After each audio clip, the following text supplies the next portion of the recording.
Vous êtes en compagnie de Radio Taïwan International.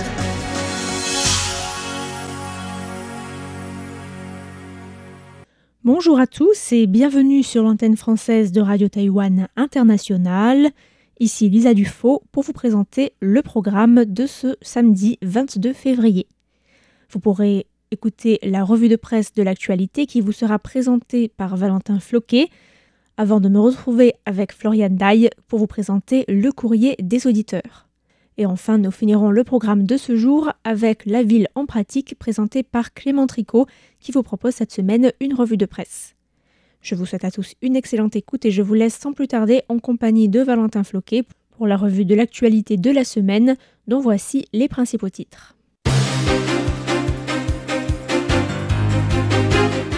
Le département d'État américain modifie sur son site le texte concernant l'indépendance de Taïwan. La défense confirme le passage d'un navire militaire canadien dans le détroit de Taïwan.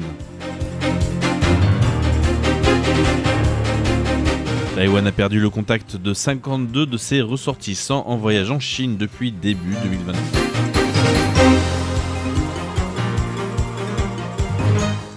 La diplomatie souligne l'importance de Taïwan dans l'industrie militaire des drones au niveau international.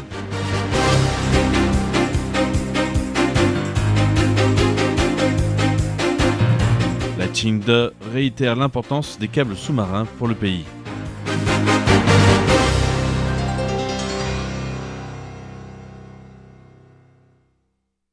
Bonjour et bienvenue sur Radio Taïwan International. Vous êtes en compagnie de Valentin Floquet pour vous présenter cette revue hebdomadaire de l'actualité taïwanaise en ce samedi 22 février 2025. Le département d'État américain modifie sur son site le texte concernant l'indépendance de Taïwan. Le département d'État américain a modifié le 13 février un texte sur son site expliquant les relations entre les États-Unis et Taïwan. La déclaration selon laquelle les États-Unis ne soutiennent pas l'indépendance de Taïwan a ainsi été retirée et a été ajoutée une référence à la coopération technologique entre Taïwan et le Pentagone ainsi qu'à un projet de développement dans le domaine des semi-conducteurs. Par ailleurs, on peut désormais lire sur le site que les États-Unis soutiendront l'adhésion de Taïwan à des organisations internationales dans les cas où cela est applicable.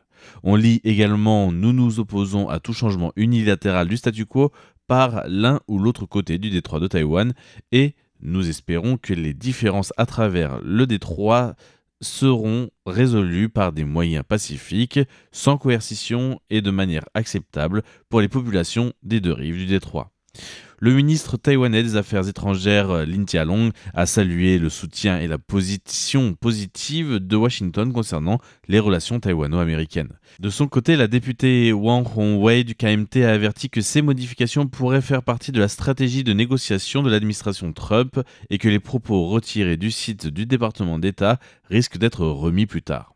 Notons que la phrase « Nous ne soutenons pas l'indépendance de Taïwan » avait déjà été retirée en 2022 avant d'être remise un mois plus tard. La défense taïwanaise confirme le passage d'un navire militaire canadien dans le détroit de Taïwan. Un communiqué de presse du ministère taïwanais de la Défense a confirmé qu'une frégate canadienne avait traversé du sud au nord le détroit de Taïwan cette semaine. Il s'agit du premier navire militaire canadien à emprunter en 2025 cette zone maritime géopolitiquement très sensible. Le ministère a dit avoir observé de près tout le passage du navire, ajoutant que lors du passage du navire canadien, 24 aéronefs militaires chinois avaient été détectés dans le détroit, dont 18 qui avaient traversé la ligne médiane du détroit et pénétré dans l'espace aérien taïwanais. Selon la défense, ces appareils, parmi lesquels se trouvaient des avions de combat et des drones, effectuaient des patrouilles conjointes de préparation au combat avec des bateaux militaires déployés autour de Taïwan. D'après les médias taïwanais, l'armée chinoise a demandé par contact radio à la frégate canadienne de changer de trajectoire. De son côté, le ministère taïwanais des Affaires étrangères a indiqué dans un autre communiqué que le navire de guerre en question était la frégate HMCS Ottawa de classe Halifax de la Marine royale du Canada.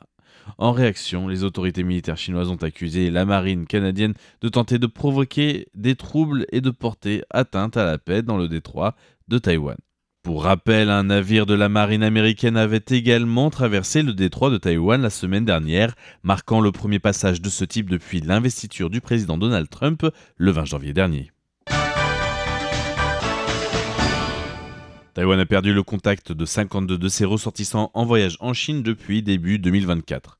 Le 21 juin 2024, les autorités chinoises ont présenté un texte en 22 points prévoyant des sanctions lourdes, notamment des peines de prison et pouvant aller jusqu'à la peine de mort, à l'encontre des personnes incitant à la sécession ou soutenant l'indépendance de Taïwan. Dès la publication de cette nouvelle réglementation, la Commission ministérielle des Affaires continentales, la MAC, avait mis en garde les Taïwanais quant à leur sécurité lorsqu'ils se rendent en Chine. Le président de la MAC, Chu Chuizheng, a révélé lors d'une interview qu'après la promulgation de ce texte, la MAC avait reçu de nombreuses plaintes de Taïwanais ayant rencontré des problèmes tels que des interrogatoires ou des détentions lors de déplacements en Chine. Il a déclaré Selon nos statistiques, du 1er janvier 2024 à ce jour, la MAC a reçu 65 dossiers, dont 52 concernent des personnes avec qui le contact a été perdu une fois en Chine, ou dont on suspecte qu'ils ont fait l'objet d'une restriction de liberté. D'autre part, certains universitaires taïwanais ont été interrogés et leurs ordinateurs et téléphones contrôlés par les autorités chinoises lorsqu'ils se sont rendus en Chine. En outre, alors qu'autrefois les autorités chinoises notifiaient les autorités taïwanaises lorsqu'un Taïwanais était arrêté en Chine, cela n'est plus le cas. C'est seulement après que la MAC ait été notifiée de la perte de contact d'un Taïwanais en Chine par sa famille que la partie chinoise confirme une arrestation et le lieu.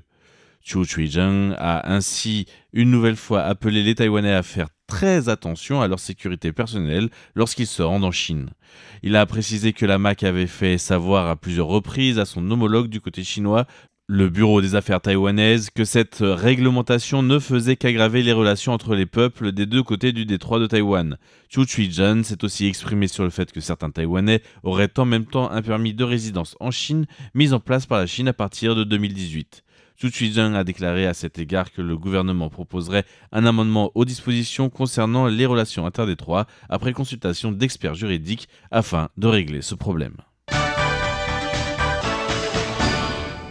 La diplomatie souligne l'importance de Taïwan dans l'industrie militaire des drones au niveau international.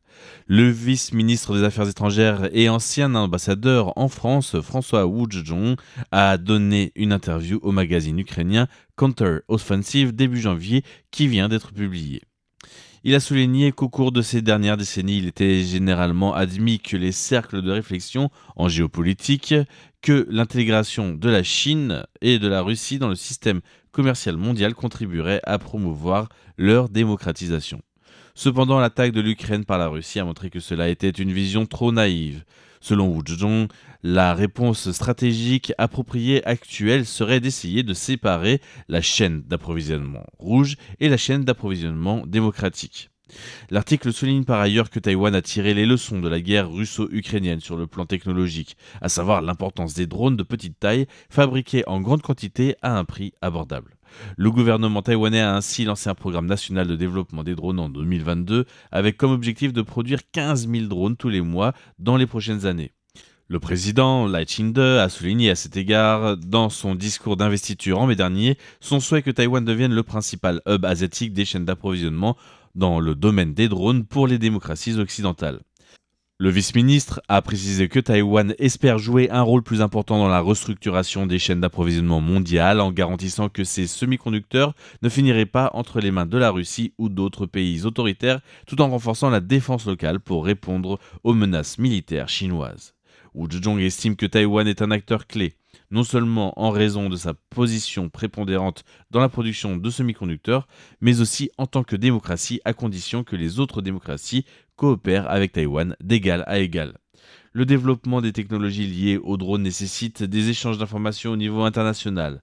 Or, de nombreux pays ont refusé toute coopération militaire avec Taïwan depuis 30 ou 40 ans, a expliqué Woo Jong. Toutefois, Taïwan possède de nombreux talents dans les domaines des sciences et technologies et les expériences passées ont montré qu'il était possible de mener des coopérations fructueuses de manière non officielle avec Taïwan. L'amendement à la loi sur la révocation des élus est promulgué.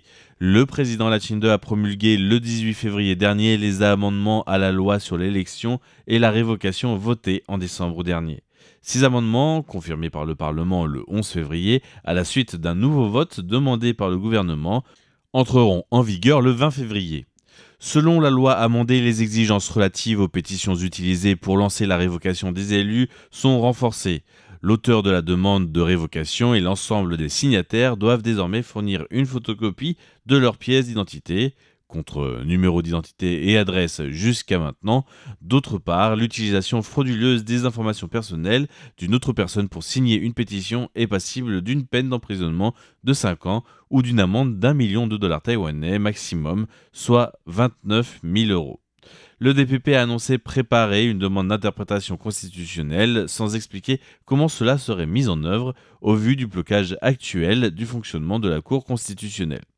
Selon les statistiques de la Commission électorale centrale, à 17h, un total de 57 demandes de révocation ont été reçues, dont 53 pour des députés, une pour un maire et 3 pour des conseillers municipaux. Lai Ching-te réitère l'importance des câbles sous-marins pour le pays. Le comité central permanent du Parti démocrate progressiste a tenu une réunion au cours de laquelle la situation des câbles sous-marins endommagés a été discutée. Le professeur Chang Ya-chi de la faculté de droit et de politique de l'Université des océans de Taïwan a présenté un rapport intitulé « Guerre froide sous-marine, protection de la ligne de vie numérique ». Elle y explique que le sabotage des câbles sous-marins de Taïwan n'est pas un cas isolé et qu'il y a eu des incidents similaires dans la mer Baltique et en Suède. La porte-parole du DPP, Han Ying, a relayé le discours du président de la République Lai Ching-te, qui est également président du DPP, selon laquelle les câbles sous-marins sont l'infrastructure clé de tous les pays et la ligne de vie la plus importante de leur communication. Han Ying a transmis la déclaration du président. Pour renforcer la résilience de Taïwan face aux défis, la loi sur la gestion des télécommunications a été amendée en 2023 afin d'accroître la responsabilité pénale et les amendes en cas d'endommagement des câbles sous-marins ou d'accrochage involontaire des câbles et de renforcer l'effet dissuasif. L'année dernière, lors d'une réunion du comité du bureau présidentiel sur la résilience de la défense sociale, nous avons également discuté et étudié des scénarios autour de la destruction répétée des câbles sous-marins. Lai a déclaré qu'après plusieurs ruptures des câbles sous-marins Taïwan-Matsu, le ministère du numérique a aidé Changhua Telecom à renforcer la connexion de l'île et la bande passante entre Taïwan et Matsu a été multipliée par 6 depuis 2023. Huang Guochang prend officiellement la tête du Parti du peuple taïwanais. Le Parti du peuple taïwanais, le TPP, a tenu une réunion de son comité central cette semaine, confirmant l'élection de Huang Guochang, député du TPP, à la présidence du parti. Une première vague de nominations et de confirmation de membres à différents postes a également été annoncée, avec la reconduction notamment de Zhou Yushu au poste de secrétaire général et la nomination de Lai Xiangling, ancienne députée, au poste de directrice de la commission politique à partir de mars. Huang Guochang a souligné que le TPP s'engage à approfondir le discours, à revitaliser les organisations, à renforcer la communication et à continuer à faire pression en faveur des réformes parlementaires et des projets de loi progressistes, ainsi que des valeurs locales progressistes.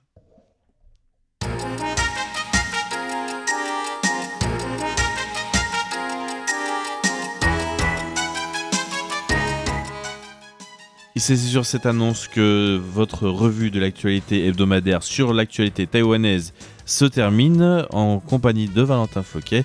Merci à tous d'écouter régulièrement Radio Taïwan International et je vous souhaite une excellente journée à tous.